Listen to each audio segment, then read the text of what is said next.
Good evening, everyone. I hope all are doing well. So, thank you very much for taking your time to be part of this session. And I also believe we had a beautiful weekend. So, the other guys, they will join us along the way because today I've sent a reminder very early. So, yeah, today I won't do that thing of African time. We have to kickstart our session based on our agreed time, which is 7 o'clock. So today I wanna focus on the subject of uh your pension fund, which also form part of your estate planning, which are going to focus on section 37C and also the GEPF. So basically the legislation that controls the pension fund for guys who belongs to the private entity and the guys who belongs to the government is not the same. So they use different legislations have good advantages. Sorry. When I look at the government guys, they have good advantages, not only in the pension fund, the benefits which these guys have, and also advantages. If you can know how to utilize them, then they can help you in terms of building your wealth and also accumulating assets. Because for me, when I look at government employees, one of the things which some fail to take advantage of is the advantage of, like for instance, when they wanna acquire something like a property, they have discounted interest rate, which is something that you will not get from the private entity. Private guys, they don't have such things. So if they have discounted interest rate, uh, for me, I will just utilize the advantage, not in a sense of acquiring a property which is going to be my residential place, but acquiring property which I can turn it to be something that brings an income. And you look at the guys from the private space when it comes to their medical aids, it's so crazy. You discover that a person from the government space, they have their whole family in one medical aid and they're paying around 2K, or some they are even paying less than that.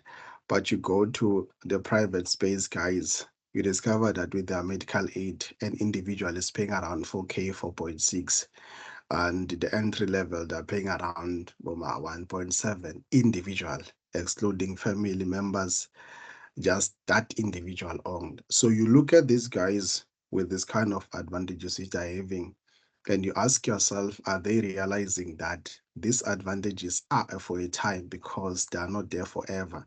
And when you have such advantages, then you can now allocate your cash in other areas that you think you wanna grow and improve. Because if the guy from the private space is paying around 4K for their medical aid, and when on your own space, collectively with your family, you're paying around 2K. The extra 2.6 that the guy from the private is paying, you can take it and allocate it in other spaces. So, but the issue with most, not all, most of the guys in the in the government space, their focus sometimes is just to survive. That's why you discover that they don't take such advantages when it comes to all these benefits which they are having. And at the end of the day, you discover that they just live in a survival mode. So if you are in a if you're in so-called in a government space, though most of the positions they don't have that kind of money that you can get sometimes in private space, because then in the government space you need to be in a certain position to earn those higher incomes. But in the private space there are a lot of advantages in terms of higher earnings, but in terms of benefits, you have less benefits unless you're in those companies that are well established, and they also have that edge of taking care of their workers. So you will definitely have those benefits. So we have to utilize those benefits and make sure that we use them. So now coming back into to tonight's presentation, when a person passes away who is a member of the pension fund, there are two legislations that control the contributions of what the member has saved or invested. So if the member belongs to the private space, what they're going to apply Section 37C. So if a member belongs to the government space, they're going to apply the rules which governs the GEPF. So the legislations that governs the GEPF is not the same as the legislation that governs the private space, which is Section 37C. So we are going to focus first on the legislation that governs the private space, which is the Section 37C, looking at it in details and also how it operates. And then if there are other questions, you can pause in your mic and then ask, or you can just type or be able to see them. So first, let's define what is Section 730C. So Section 37C of Pension Funds Act governs the distribution of retirement fund benefits upon the member's death. So the benefits must be paid to dependents and nominees. So ensuring that the interest of the dependents are put first, and it is also set out to process the trustees must follow when deciding who qualifies as a dependent or nominee and how much to allocate to them. So the primary objective of Section 37C is to ensure that anyone who was financially dependent on the deceased retirement fund member is not left destitute or is left without any aid. So when you check on the Section 37C, how it operates, the Section 37C, it operates like the power, it's more on the guys who governs it. You don't ever say. And there is this thing also which is so critical. Your pension fund does not form part of your estate. A pension fund does not part for like, even if you can put it in your will that your pension fund, you have this X amount, which is your balance. Your pension fund does not form part of your estate. In other words, your pension fund is not controlled by your will or controlled by your wishes. It is controlled by the legislations of the space which you belong to. If you belong to the private space, it will be controlled by the Section 37C. Then if it is on the GEPF, which you are government servant, it will be governed by the legislation of the GEPF, which is the GEPC.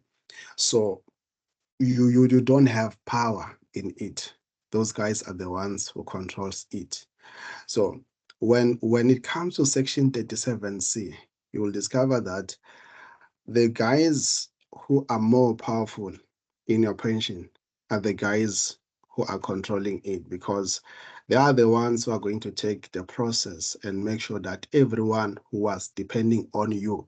And then also you see the huge difference between the Section 37C and also the GEPF. The Section 37C, they look at people who were financially dependent on you. Well, when you go when you go to the GEPF, which I'm going to explain later, their drive is all about who was part of the nomination form. So on the GEPF, it's all about you making sure that you update your nomination form, because some of you maybe were employed back then, and maybe back then you were not having children, or you were not even married. Those things are critical. And then you just nominated maybe your father or your mother or your sister there. And then you forget to update it, which is going to be a problem when you pass away, because that form plays a major role. That form plays a major role when it comes to the GEPF. But when it comes to the Section 37C, yes, you will fill the nomination forms where you nominate your beneficiaries. But on Section 37C, I don't know why they include that form, because at the end of the day, the form is not more powerful than the guys who are running the process. So the other one is more on the guys who are running the process, which is the Section 37C. The other one of GPF is more of the form which you and I have signed. So what's critical there is that you need to make sure that you revisit your forms whenever there are changes. You make sure that you update those changes, because I believe life has its own changes. Now and then we deal with some changes. Maybe you get married, maybe you divorce, or maybe you give a birth to a child. All those things, if you want to add those people, you need to make sure that you update that nomination form. So that's the part which I was paying more attention to it, to say with section 37C, I don't see any need for these guys now to introduce the nomination form, because if the nomination form is there still, even if it's there, the guys who are in charge, the trustees, are the ones who are going to run the process, and they don't run the process based on what is written on the form. This is something that you also need to catch. They don't run the process on section 37C. They don't run the process based on what is written on the form. They run the process based on their findings. And I'm going to explain to you what is it that are going to check and how long does it take for them to find their findings. So that's why the guys who are in the private space, they need to make sure that they have other means to provide for their dependents, because the process of finalizing the section 37C is a long process. But with the GEPF, it's not a long process if all things are online, like the nomination form is up to date.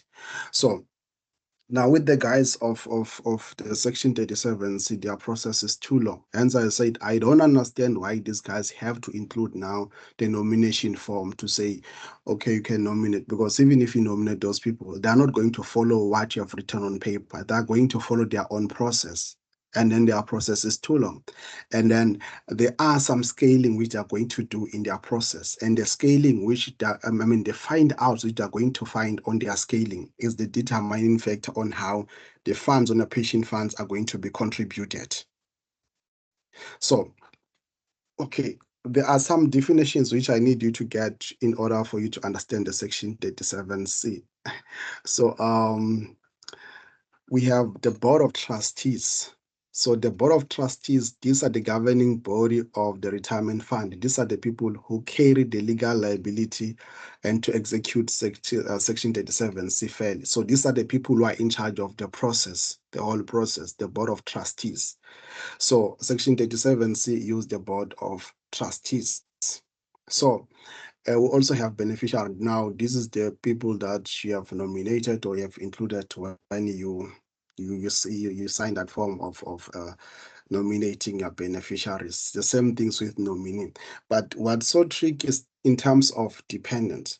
So we have what you called legal dependent. So a legal dependent is a person that the disease was legally obligated to maintain. So this may include your spouse, civil, customary, or same-sex, biological children or adopted children, with the proof that these children were adopted and were under your umbrella, and former spouse receiving maintenance by divorce order. So these guys, they still are going to benefit if maybe of divorce, and these people are receiving a maintenance by the divorce order. So we also have factual dependent. So a factual dependent is a person the disease was not legally obligated to maintain, but who was and in fact financially dependent on them at the time of death. So let me explain this one a bit. So this example, it can include maybe your your stepchildren or aged parents who receive a month allowance or groceries from the disease. So the factual dependents, these are not people who you're obligated to maintain, but they were depending on you financially. For an example, I think the gents have to understand me better here. Let's say you have a girlfriend. Every month you put a certain amount, or you transfer a certain amount to your girlfriend. Maybe you transfer 5K, you transfer your 2K.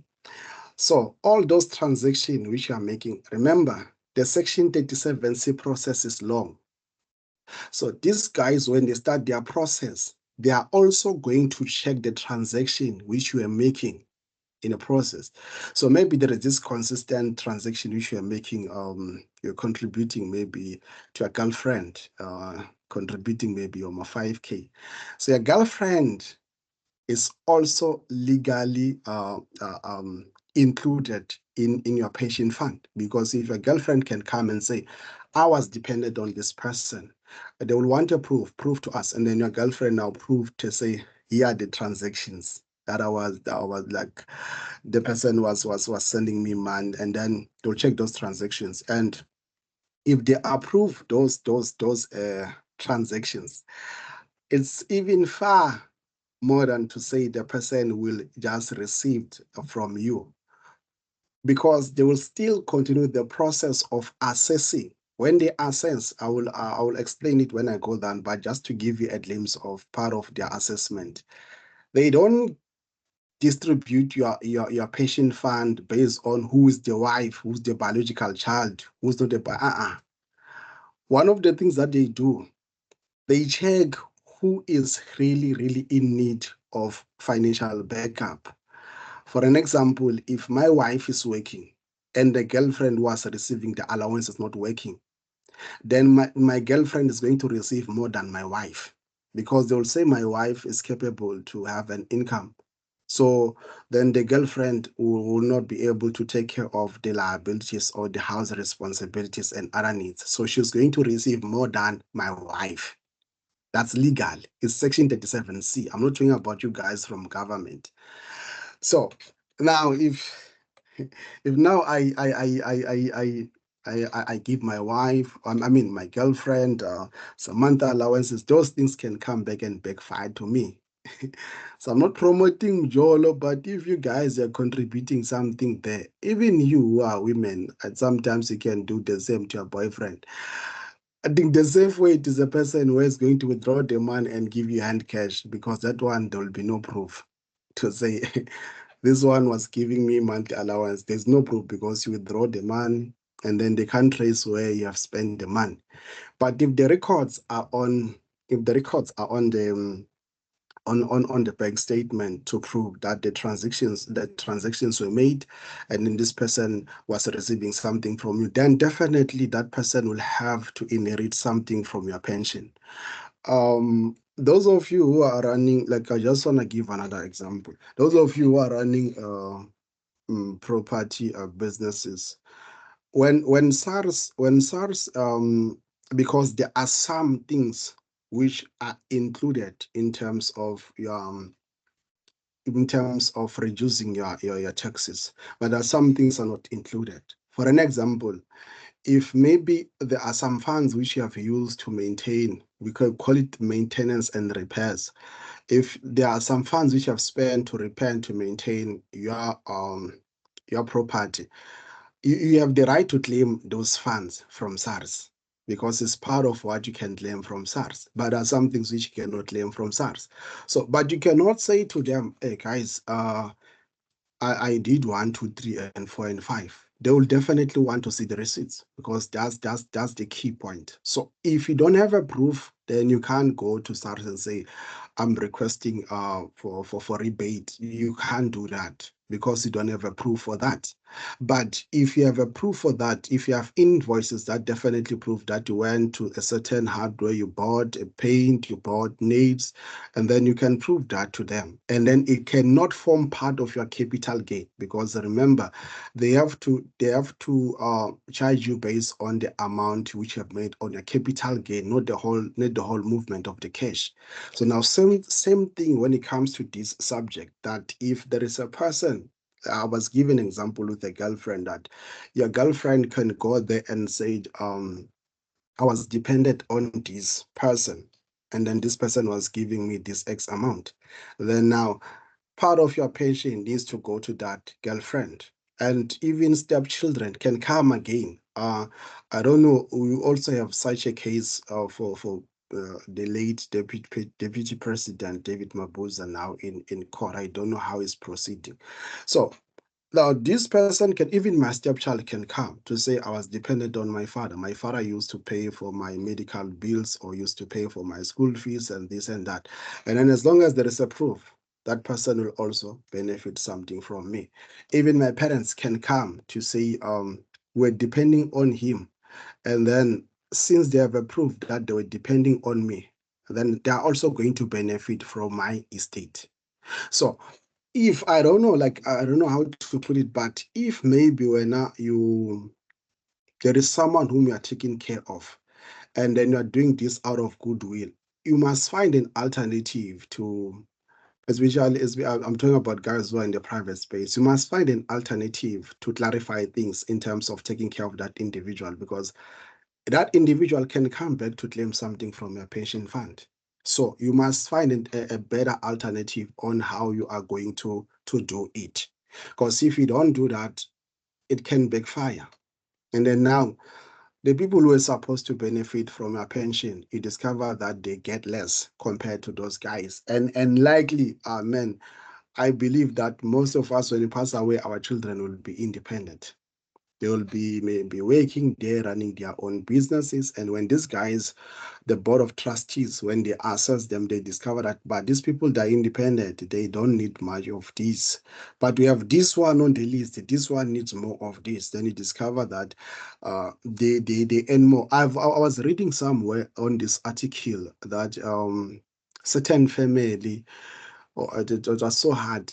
Like they took this matter to court to say they were robbed their father's estate, and I mean their pension, because someone who was an outsider, more like a girlfriend, has earned more than them. And they were expecting to earn more. And those guys, they took them to the legislation to say, guys, the legislation that governs this section 37 says 1, 2, 3, 4, and 5. But still, those guys, they don't accept that, and that's a problem.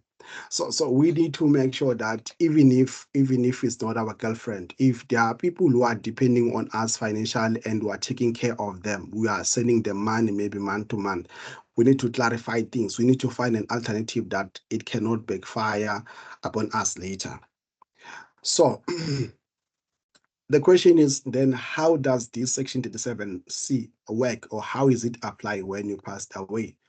So when a retirement fund member passes away, the fund's board of trustees, which I spoke about, that these are the guys who are holding the process, they follow a strict investigative process that can take up to 12 months. They count starting from the date the fund becomes aware of the death. So the process is the hell of the 12 months. So now imagine if there are no other means to provide for your dependents. So, and this process is a question of how are they going to do life, because they will need cash to be able to take care of the other needs on the table.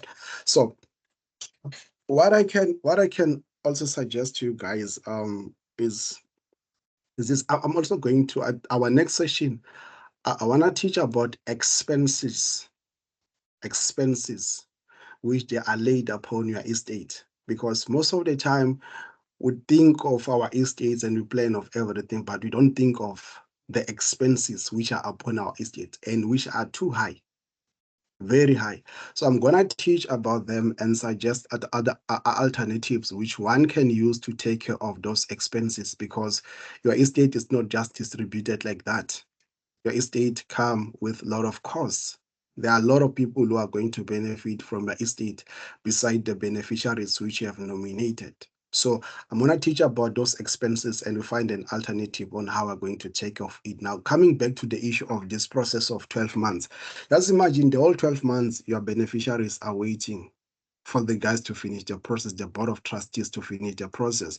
It's a question that in a process of 12 months, what is it that is going to be their means of income or their means of survival?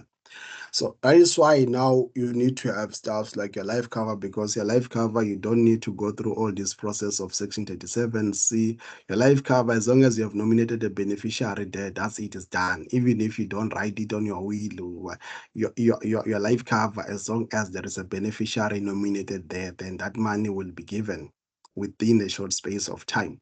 So, and it's another issue because what most of the time we think of when we take the life covers, we will be like, okay, I just need the 5 million life cover. or I can say, I just need a 10 million life cover. But the question is, what is a determining factor? Like, what is a determine? Like, if you say when you're going to take a life cover of 10 million, what is the determining factor? And this is a key question, guys. It's so critical. The reason why you have to ask such questions is because all of us are not equal here. You discover that maybe you are at the age of 40, or maybe you're in your 50s, and then we still have a child who's doing primary level. Think of that thing and say, if something can happen now, my child have to go from the process of primary to go to the secondary. After secondary, the person needs to go to tertiary. And it's a question of how will this person manage all the responsibilities on his or her shoulders? Because the person will need to continue to pay for the same private school. You still left maybe unpaid bonds. Those things you need to count, like what like you say, what will be the total cost for my child to move from the point where he or she is up until to reach this level. So a life cover should not be determined by what I suggest, should be determined by the costs which are going to be on the shoulders of your child from the point where he or she is up until the point where you will feel like this person from this point will be independent. It might happen that I might need a life cover of 20 million because I have this bond which just need to be paid. I have these cars that I need to be paid. I have a lot of stuff that need to be paid. And if I think of like, okay, my life cover it will be 3 million. 3 million is a lot of money as when I say it, but it won't make sense now. Or the worst part is when you have more than one, maybe you have around 4 kids. And then, as I've said, that the board of trustees are going to take the process for 12 months. Just imagine, I have 4 kids. They're still waiting for that 12 months. These guys, they take their time because they are not like in a hurry. They take their time to do their own research. I have these 4 kids now who were dependent on me. We with studies discover that maybe 2 are still in the primary level, 2 are in the high school level, and then these 2 after their high school level or their secondary level have to go to tertiary, which is more expensive compared to the secondary level. These 2 of elementary level, they still have to push and go to the secondary level. And then now I have to think of it to say, if I'm gonna have a 5 million life cover, will it make sense for these 4 people to survive the whole process? The answer is no, because you have to check at the cost and weigh. It's not only about their needs academically, it's also about their needs in terms of shelter and all these essential things that one needs to survive. So my life cover should match my reality. That's the simple which I can give it to you.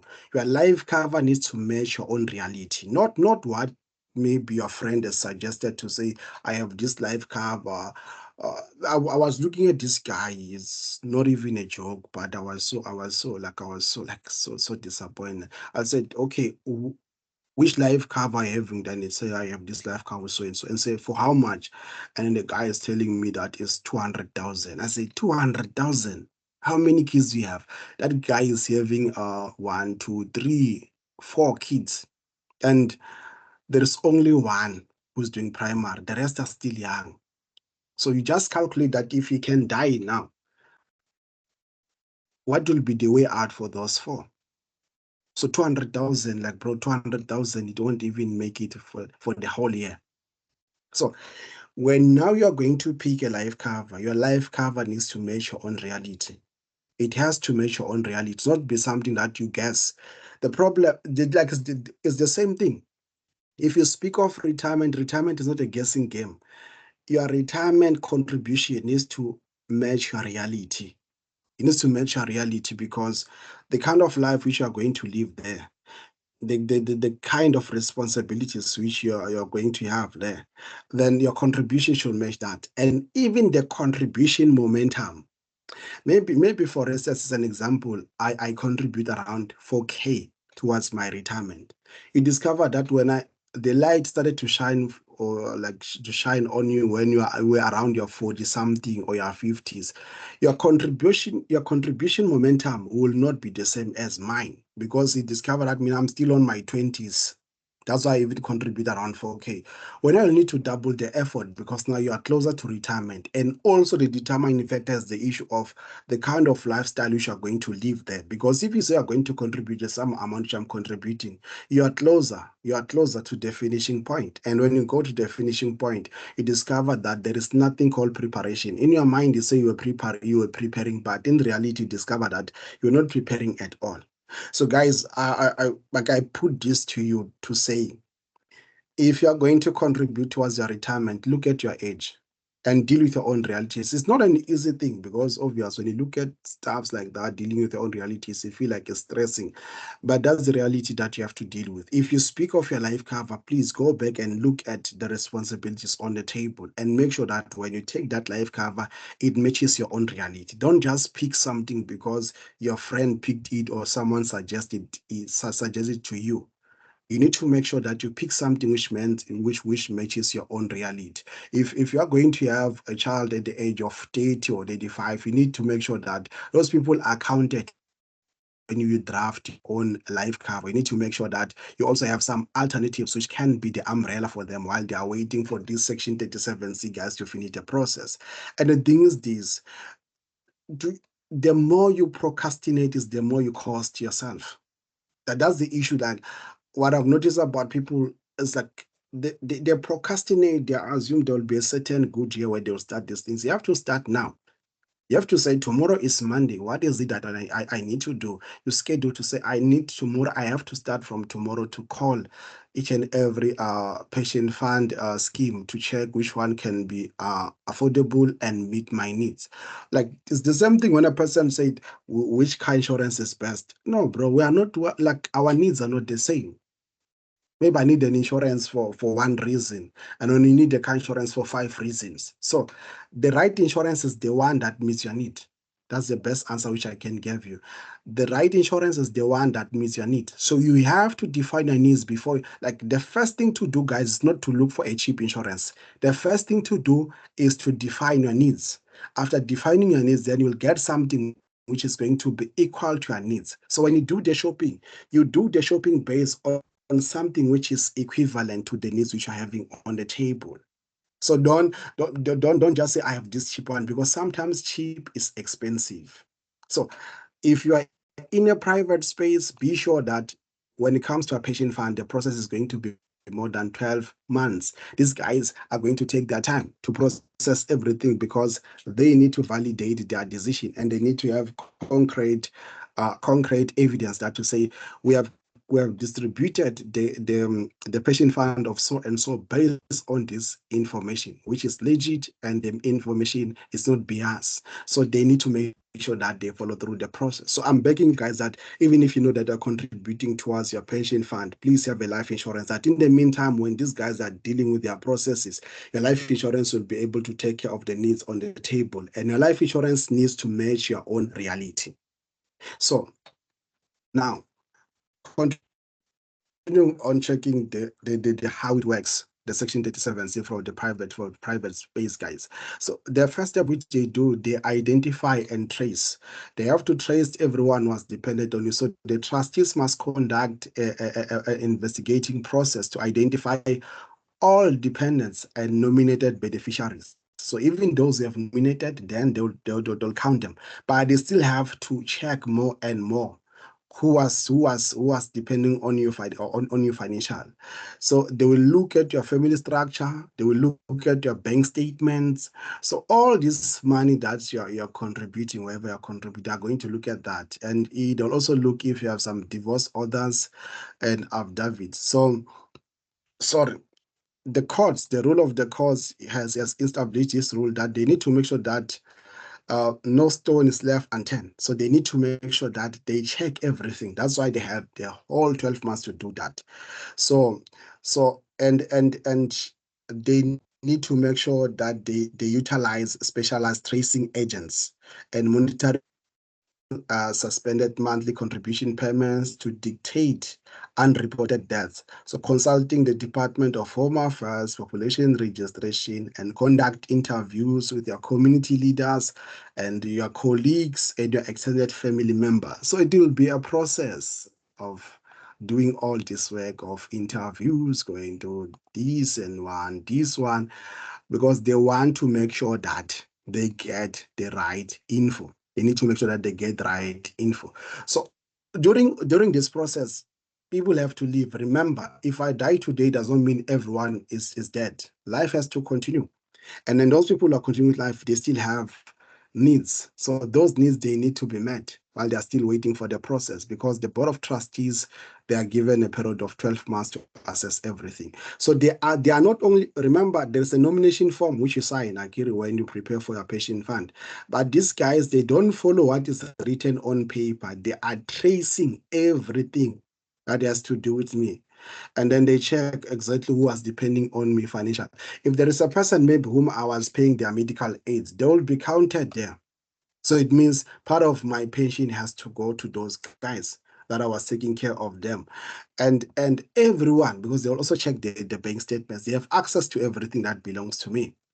So the second step, and after tracing everyone, once all potential beneficiaries are found, the trustees assess the extent of their financial dependence on the deceased. So they look at the age of the parties, their relationship with the deceased, the financial status and future earning capacity of each dependent. Let me repeat again what I've started with.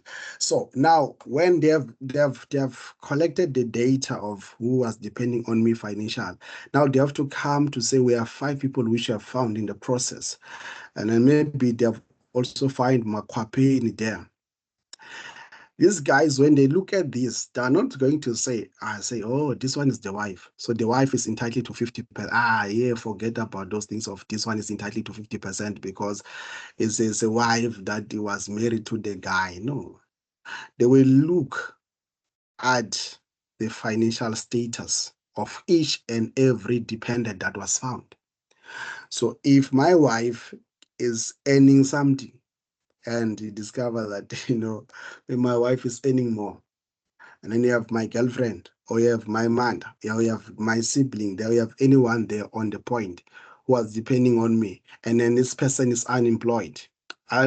Just imagine maybe this person is still doing their secondary level. They still have to go to varsity. Obviously, these guys are going to get the big bag here.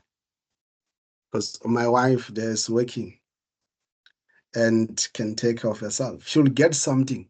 But the person who's going to get more is the person who's going to be scared as the one who is in a desperate need for the funds based on their financial status. So now the contribution is going to be determined by the age and also the financial status of that person and their future capacity of each dependent in terms of their future earning capacity. So these are the factors which are going to determine the contribution. Remember, there is nothing that you can say here. There is nothing that you can say or your family member can say. These guys are the ones who are in charge. Hence, I said you don't have any power to control this one. These are the ones who are in charge. So now they'll look at the earning capacity, they look at their age and their financial status. And then from there, that's where they're going to make a decision to say, so-and-so is going to get X amount, so-and-so is going to get X amount. And as I've said, most of us, our kids will be independent by that time. Our kids will be running their businesses or working. So if there is someone outside, then that's where the problem is going to start. So on the allocation of funds, these are the steps which these guys they use when now they allocate funds. So in terms of dependents only, the benefits is distributed among the dependents in proportion of the trustees deemed fair. So if now they fund the dependents here, in terms of the distribution, in terms of dependents only, they are going to distribute based on their level, which they assume is a fair level. So then if dependents and nominees, the trustees weigh the needs of the dependents against the deceased. So against the deceased wish to give money to a nominee. So Mina, I can have this wish to say so and so get this amount, so and so this amount. But these guys are not going to follow that. They're going to come against my wishes because of their own assessment. So if it's a space where nominees only or no dependents, if no dependents are found after 12 months, the money goes to the nominees, but only after ensuring the deceased estate has enough money to settle its debts. So these are some of the things which I'm going to talk about when I talk about the cost around the settling of your estate, because there are costs that are around the settling of your estate. And I'm going to explain how do you take care of those costs as I promise. So no dependents, no nominees. If no one is found, the benefit is paid into the deceased estate as a lump sum. It will go to your estate and then it is going to be another process there. So, okay, the last part of how does it work, uh, there is a method which they are going to use or a mode which they are going to use to pay or to distribute the funds of this deceased. So they are not basically forced to give it as cash. So the trustees also decide how the money is paid.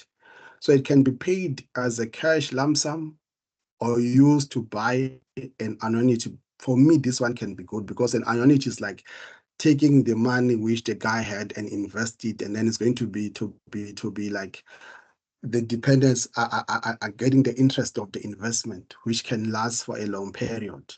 So, or they will use the okay. This one of annuity is in the case of minors of okay, you have minor beneficiaries. So the other option is to place into a beneficiary fund or trust to ensure the money is protected and used for the right ongoing care. So now you sit down, you listen, they will determine everything. So now you don't have anything to say, you don't have nothing to do in terms of Section 37C. So I hope the guys from the private space you heard me clearly in terms of how this thing work when it comes to a pension fund, because this is how the Section 37C works. So you can, in your own spare time, you can go and read in your constitution the Section 37C, how it works, because there are a lot of things there that you can also find. So this Section 37C is the one that governs the pension fund for guys who are in the space of private. So the guys who are in the space of government are not the same as the guys who belongs to the private space who are subjected to Section 37C. But you guys who are in the government space, then you are free on your own space. So now I want to jump to GEPF. But before I jump to GEPF, is there any question from the guys who belong to the private space? If there is any question, you can open your mic and ask. If there is no question, I'm going to go to the government guys. Okay, Treasure, sorry for the background. I'm on the road, but the question will be, how does then one protect that, or what provision should one have so that when there's still delays on the pension fund, at least the family should be survived, or is there any other provision that one can make now that can be able to fast track the process? Okay. Thank you very much for the question. So the provision that one can have in terms of providing for the loved ones while they are still waiting for the pension fund to be processed is to have a life cover. The life cover will be the one that is paid to be able to manage all the necessities or the essential things. So if you don't have a life cover, that's where the struggle is going to be. So you need to use your life cover and make sure that the life cover is paid to the right beneficiaries, and then they will use it while they're waiting for the pension fund to be approved by the board of trustees in the private space. So yeah, that's it. But in terms of protecting it, who gets what, who don't get what, you don't have any authority there. The board of trustees are the one who controls everything. So I think it's answered. I don't know if there is But anyone left maybe a in. follow-up would be, A follow-up Okay. will be, is that the same with the retirement annuity? Does it work the same way with the pension? Okay. If Okay. one has got a retirement annuity, will the laws of the regulations still be the same as for the pension in the private sector? Yes, yes. Your retirement, it goes just goes it goes exactly to the same pot of your pension. So all of those things they'll form one thing there, and then it's going to be controlled by Section 37C. That's not independent. It's going to be controlled by Section 37C.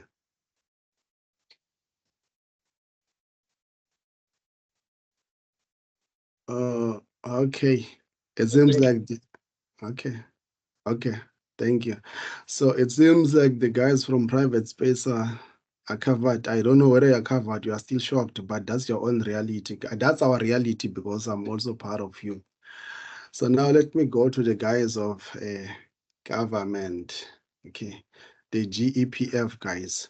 So the GEPF, which stands for the Government Employees Pension Fund, is responsible for managing pensions and related benefits on behalf of South African government employees. So the GEPF is not registered under the Pension Funds Act.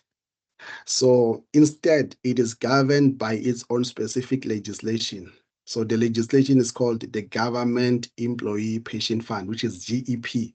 So the legislation that legislates the GPF is GEP, while the legislation that governs the private pension fund is Section 37C. So obviously these things were introduced after 94, which is after apartheid. And I think in terms of police, when you check at the police, how the police was changed, I don't believe there is fairness there. Still, the police will benefit the government, and it's a serious case. But at the end of the day, we don't have much power to control the policies. But if you check, these policies were supposed to be aligned. And I think most of these things they have adopted from that system of apartheid. There is not much of change in terms of the pension fund. So the GPF is under the GP. The GP is the one that legislate the pension fund of government employees. And as I've said, your pension fund does not form part of your estate. Your estate as a government employee is controlled by GEP. So this one operates differently compared to the Section 37C. So let's check how the GEPF operates. And okay, number one, unlike the Section 37C, the GPF trustees do not have wide discretionary powers to conduct a needs analysis and allocate funds based on who they think needs it most. So the GPF does not have those board of trustees which are going to analyze the dependents' needs. They don't have that. So what they do, or what is the king here or the powerful tool that they use in terms of the GPF? The GPF pays the lump sum strictly according to the member's valid up-to-date nomination form.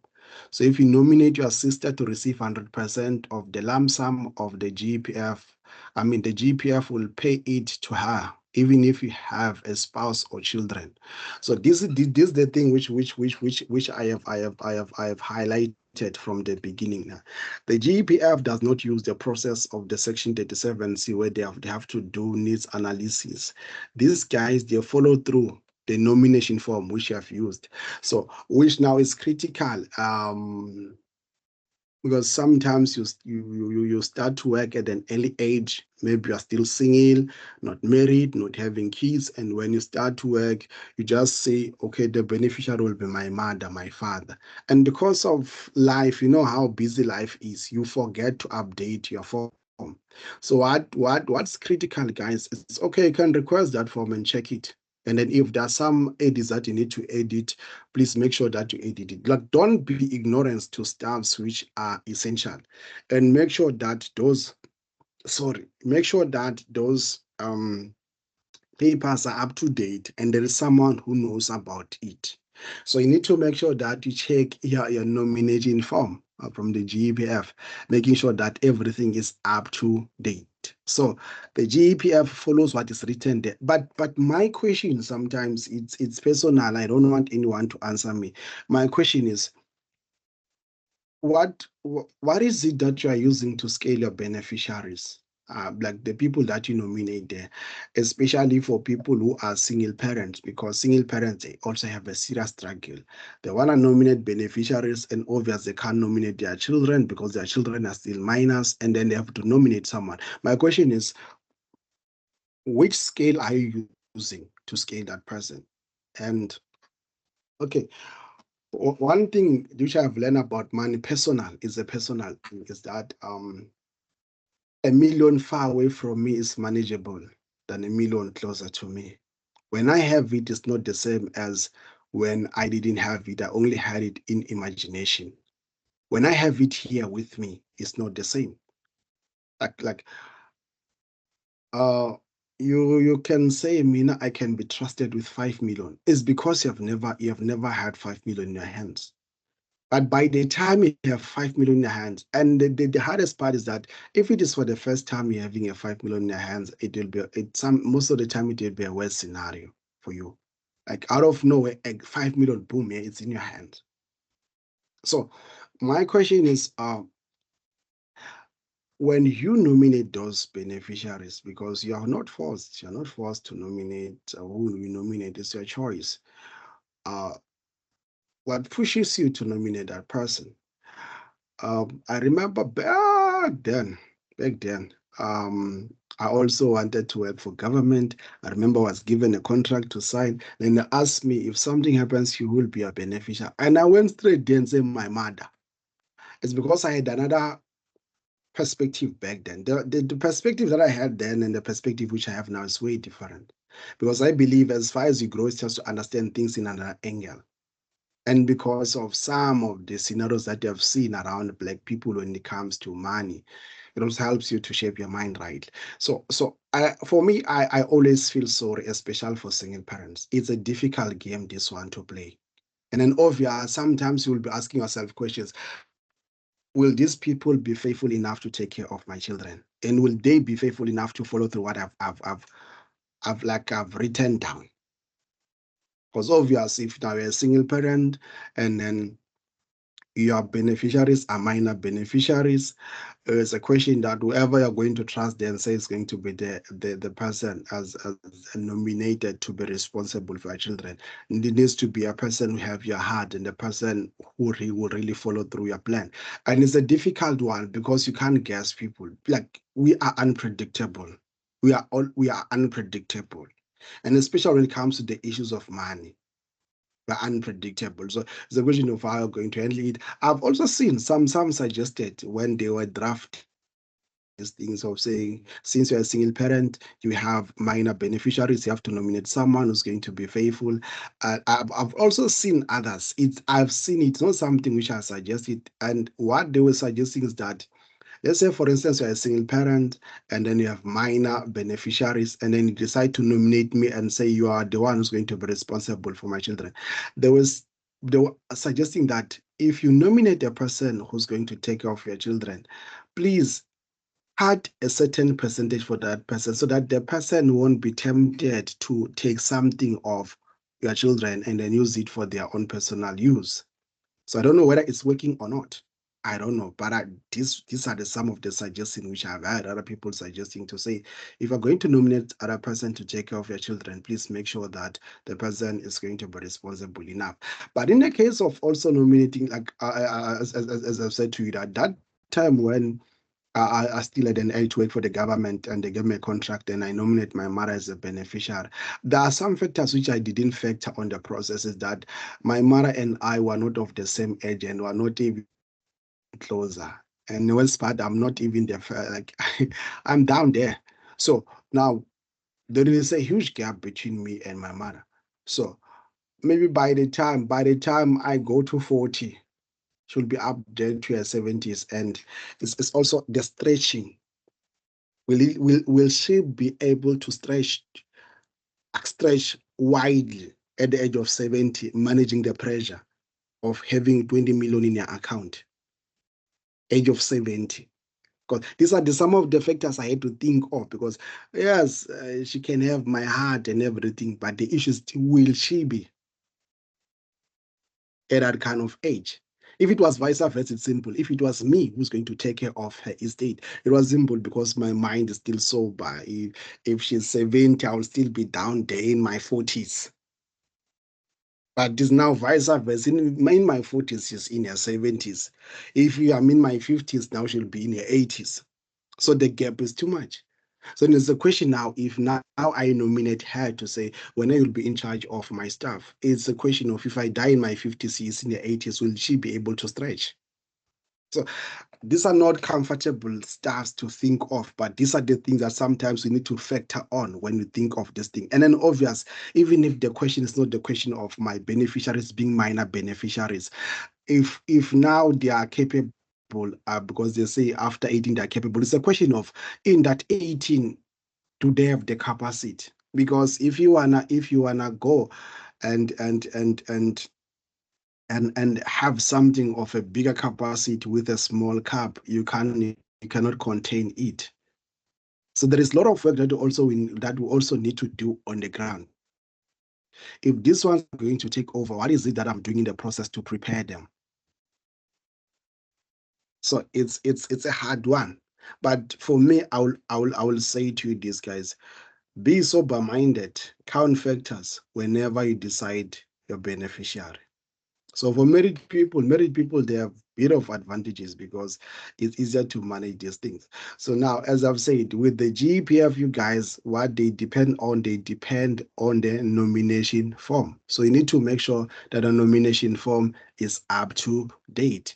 And if you decide to get married, still this thing has to be updated, and you also need to speak with your partner about this.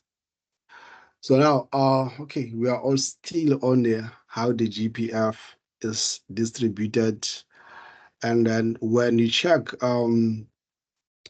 if a member dies without a valid nomination form on file, the GEPF does not spend 12 months looking for dependents like the Section 37C. Instead, they follow district legally process.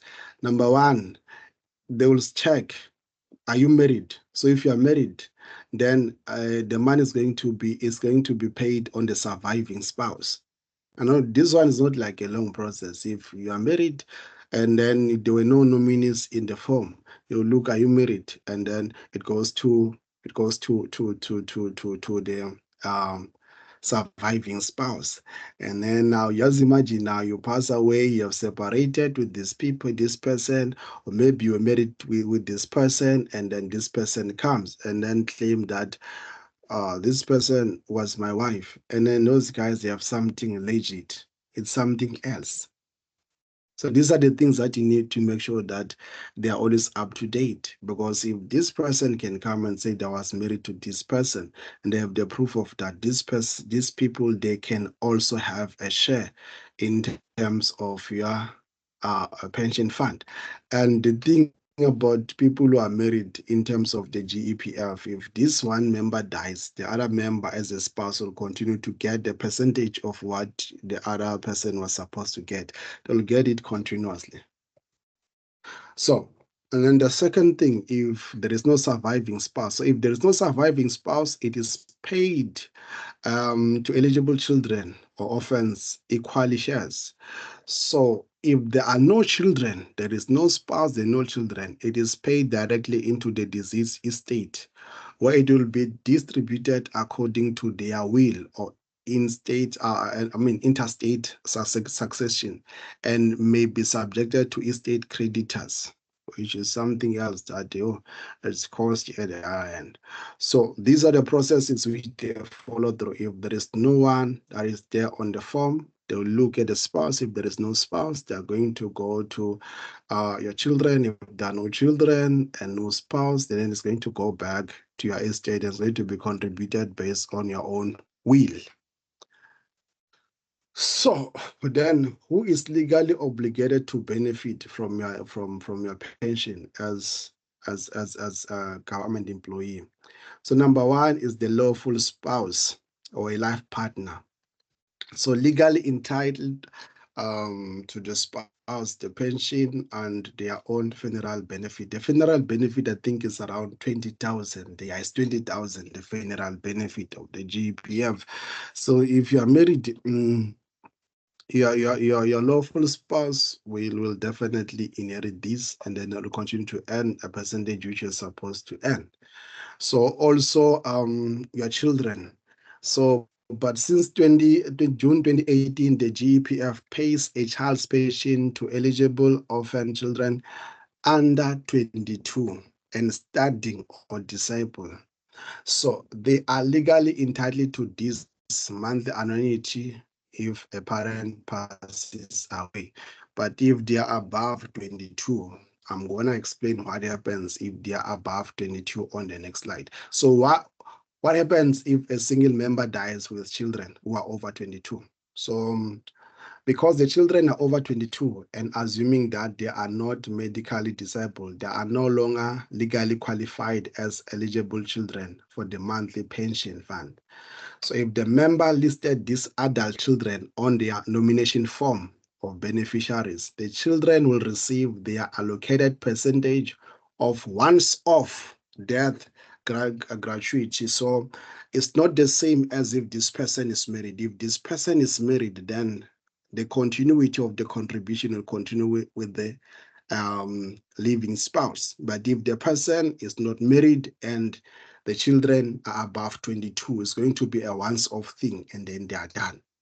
So if the adult children over 22 were not listed on a nomination form, they will not automatically receive any part of the lump sum to receive. Okay, so to receive a share, they will have to, like, it's a serious process to prove. They will definitely have to prove their financial dependence on that person, and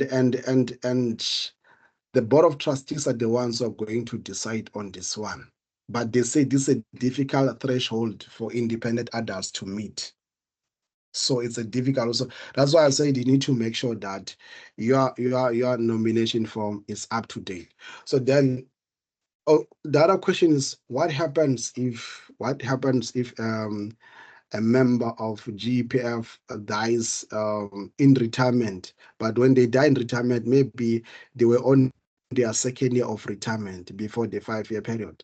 So if the pensioner dies within this is initial 5-year window, the GEPF calculates the balance of the monthly pension payments that will have been paid out for the remainder of the 5-year period. So this remaining balance is paid out to the pensions beneficiaries as once off taxable if they are single. But if they are not single, then the living spouse will have to continue to earn what was supposed to be from the other person who passed on. So these are the things that drives these things. So when it comes to the GEPF, what plays a major role is the nomination form. Is the one that's going to control the contribution. And the GEPF is not longer than the section 37C. So this is how the pension fund is distributed for both the guys who are in the private space and also the guys who are in the government space. So I'm going to pause here for tonight, and next time when we meet, because this week, obvious, well, this coming week we're not going to have a session because it's Easter. Most of us will be busy with our spiritual lives, so I don't want to distract or disturb anyone. So this week we'll pause and we'll resume the other week. So I don't know if there is any person with a question. Then you can open your mic and ask question, and I'm going to answer you before we go.